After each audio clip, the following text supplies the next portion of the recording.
Midweek football is back for the Potters as they travel down south to take on 22nd place Portsmouth now. 5 on the bounce, unbeaten for Mark Robins' men.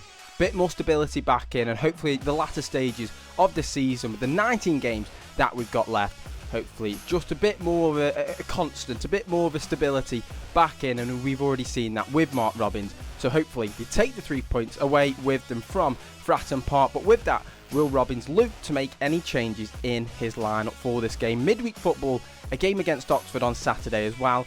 How many changes will he make, if any? Let's get talking about it. Starting 11 predictions versus Portsmouth.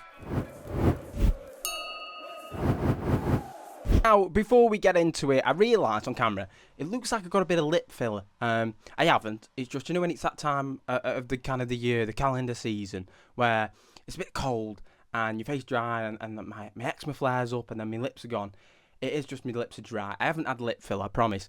So I just thought I'd clarify, just in case you were wondering. I have tried to put Vaseline on it, but it didn't do anything. So, yeah, I just thought I'd let you know. And the second thing is, I just thought I'd do something different. I felt like, obviously, match previews, I haven't really brought too many out. It was just a bit of a struggle. And I think it's one where doing the starting 11 predictions, mixing that up, and then something else as well, and having 2 separate videos for the same fixture, I thought that just makes it a little bit better, and then we'll obviously see whichever one is preferred, but obviously I'll look to try and do that now instead of doing a match preview. So hopefully you guys enjoy this, and obviously let me know if there's something you want to see. But I just thought to help it be a bit more consistent, because I haven't posted enough, and I do really apologise about that. I am going to just split it up, starting 11 predictions, me getting it totally wrong, and then something different which hopefully is out for this Portsmouth game. So I'm not going to reveal what it is, but hopefully it is out at the same time as this one goes out for the game. So with that, moving on to obviously the starting 11 predictions, it is one where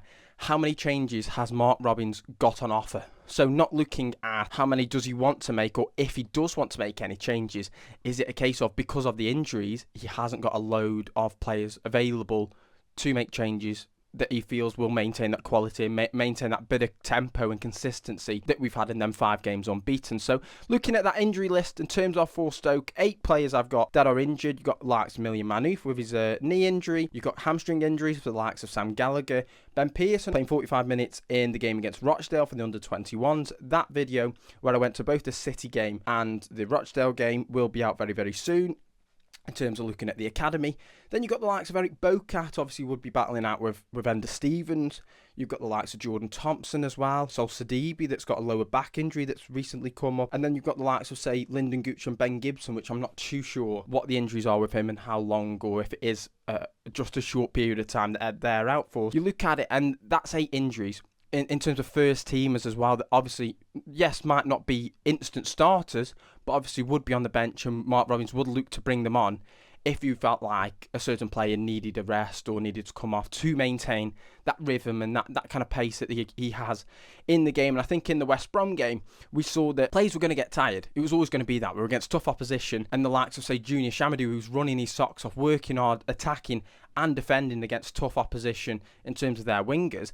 It was always going to be one where you want the likes of Lyndon Gooch to come on, or Eric Bocat, or vice versa, to then join in and obviously maintain that bit of tempo. So I do think that coming into this one against Portsmouth, yes, it being a midweek game, and yes, would you then look to make changes, but has he got loads on offer? I think you look at the likes of Millie Manouf, who returns in March, obviously instantly you go, right, he's probably going to be in your starting 11. Robins will probably love him. But you've seen the likes of Kumas that, for me, I think has had a real strong game against West Brom, and I think he's really growing into it. And we saw at the start of the season how good Kumas is. He got some goals, and I think he's got a couple of assists. And I think he's still growing into it. And there shouldn't be any requirement or anything like that, because this is his first loan. And it's his first time in kind of, obviously, championship football. And I think, you know what? I think we are going to see a lot more of him. And I think Robins is going to get the best out of him. And it'll be interesting to see if Jayden Dans, as well, he comes along with him. Obviously played alongside Lewis Kumas in a game that, you know what? When Liverpool played United in the under-21s match, I was there. So, lo and behold, I would never have known that Lewis Kumas and potentially Jayden Dans were future Stoke players that came in on loan. So we'll have to see if they come in. But obviously the rumour is with them too. So I do think that January, being obviously the latter stages, it doesn't look like Stoke have loads on offer. You look at the likes of Sheffield United, who, are doing quite well in terms of who they brought in and how good they are. They're going to be up there, of course they are. But I do think that Stoke will look into the January transfer window based off the long term or how long these players are going to be out for. And then as well, the positions in terms of which ones just need that tiny bit more strength. I think you look at wingers, we need a bit more depth, and it'll be interesting to see if anyone goes in terms of, say, the likes of Andre Vidigal. I'm not too sure. He hasn't had too much game time, and it doesn't look like he's going to be a starter or in the starting 11 anytime soon, which is an interesting one. So then would you look at a wing? I know we've been linked with quite a few. And then you look at probably up top as well. And I think there's no reason for Nathan Lowe not to be up there. Do you know what I mean? In terms of our main striker. Why not? Who's stopping him? He's in fine form. He got a goal for us in the West Brom game. He'll want to continue that, and he's full of confidence. We bring someone in.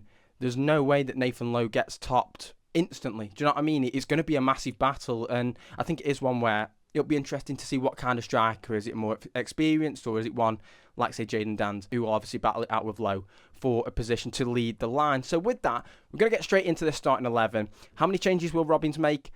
I don't think it'll be too many, but let's get talking about it against Portsmouth. A big one. Coming into this one against Portsmouth, what is the approach that we're going to have? And I think that, yes, we will talk about Portsmouth in terms of what they bring to the table in a different video, but I think that the game is there for the taking. Taking nothing away from Portsmouth. Yes, they're in 22nd, but they've got some good results recently against some top teams, especially at home. But I do think the game is going to be there for the taking. I think it's one where the approach might be a little bit more attacking, which is what I've kind of gone for in terms of the team, which may not work, but I think it could.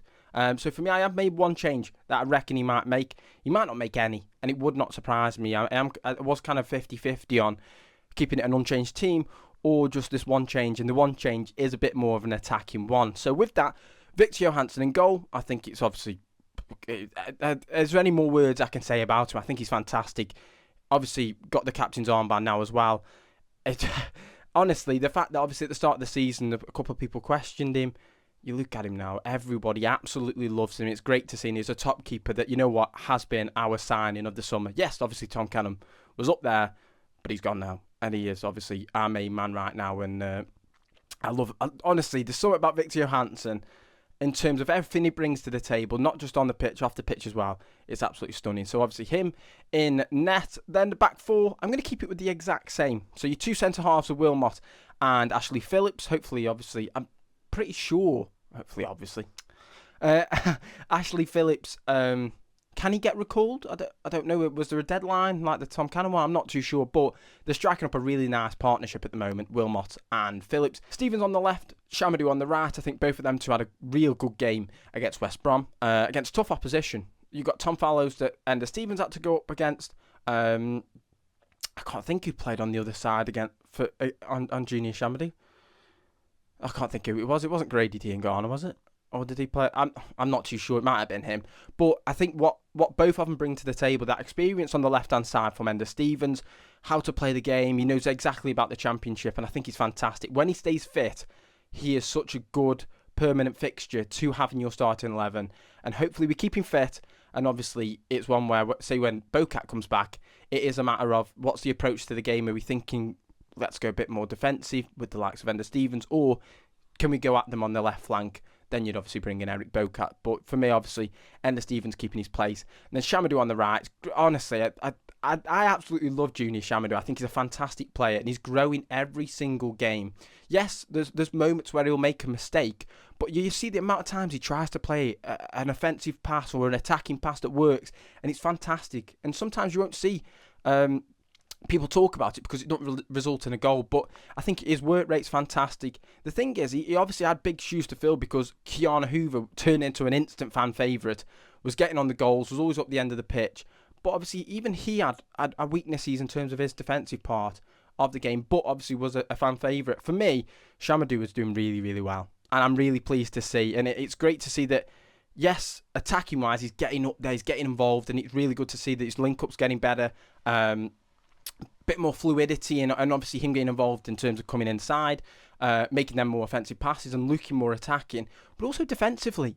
And in terms of the wingers that he's faced in the Championship, there's so many tricky wingers, and standing up to him, and obviously pace against pace, and the opposition in terms of the opposite sides, obviously the experience of Stevens, and then obviously what Shamadou brings.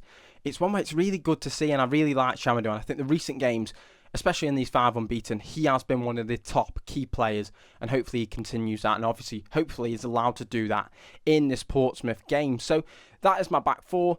This is where the change comes in. I'm going to bring out Tatsuki Seko, and gut feeling is actually telling me I don't think he will be dropped, if I'm being totally honest, but it was just the first thing I was thinking of when I was thinking of predicting this team.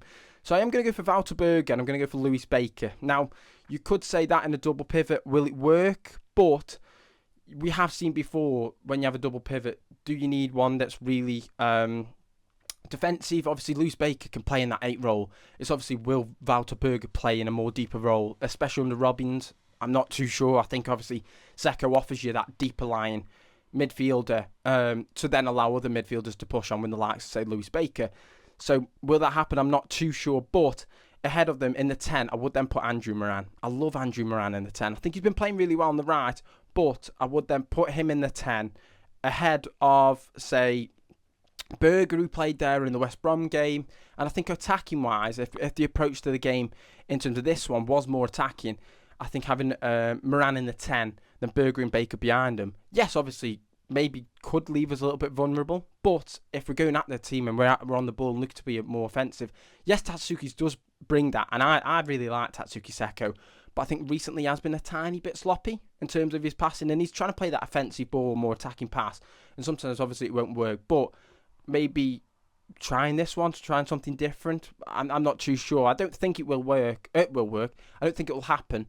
But it's just kind of a little bit of an idea I was thinking. Moran in the 10. Then on your wing, that's obviously who's going to come in for Tatsuki Seko. And I'm going to go for Jun Ho. And I think obviously Jun Ho on the left and Kumas on the right, or vice versa. And I think it's one where attacking wise and players taking the ball and having that freedom. In this game, I think we will. And I think we will create a number of chances, possibly from the wings. So the likes of Jun Ho or the likes of Kumas, that we've already seen Kumas taking on a man and his skill, and it's really great to see that flair from him and having that confidence built back that obviously the players deserve, built back that obviously Mark Robins has mentioned about this confidence. It's great to see, and you can see it more and more in Lewis Kumas' game, and hopefully we see that more in Bae Jun Ho's game as well. He's had a bit of a rest where he's been on the bench and made sub appearances. I think this time, maybe in a game like this, he'll come in and a more attacking approach will suit Bae Jun Ho a little bit more. Be interesting to see which side them two go. And then leading the line, the man that got on the score sheet against West Brom, in the right place at the right time, and it's Nathan Lowe. It's great to see, and I think the main thing with his goal was purely he was in that right place. And you can say, oh wow, that's lucky, it ricocheted, it was a bit of a scuff shot. But how many times when you look at the Walsall goals was he in the right place at the right time? And whether that was a pass to him and he was back post or something like that, his positioning is absolutely fantastic, and his confidence is absolutely huge, and that is so good to see. And I think he deserves every single bit of praise that he has. And Mark Robins clearly loves him, and I think every single Stoke fan does as well. So he'll more than likely, I would be quite surprised if he doesn't. But him leading the line as well. I think one change in this one: Bae Jun Ho in and Tatsuki Seko out. Let me know what you guys think. I'm not too sure. Have I got it miles away? Will we make no changes at all? I'm not too sure, but that's what I've gone for this game. There we have it then, guys. I hope you guys enjoyed this one. A bit more of something different. Starting 11 predictions and just focusing purely on that. I think maybe we'll be an unchanged team, and I think I have got it miles away, but who cares? Who cares? It's only a prediction. Who really cares? Let me know what you guys think in terms of, will we make any changes? Do you think that there's specific positions that we need to add a little bit more depth in, other than the wingers and a striker in January? I'm not too sure. Let me know, guys. But this one, I think is a good one, and hopefully 3 points comes the way of the Potters. Obviously, the travelling Potters, the away support that Stoke will take will obviously be fantastic, but it's a hell of a journey going all the way down south to Portsmouth. Hopefully, Mark Robins and his men bring back the 3 points. With that, we'll find out what happens. But until then, I'll see you guys next time.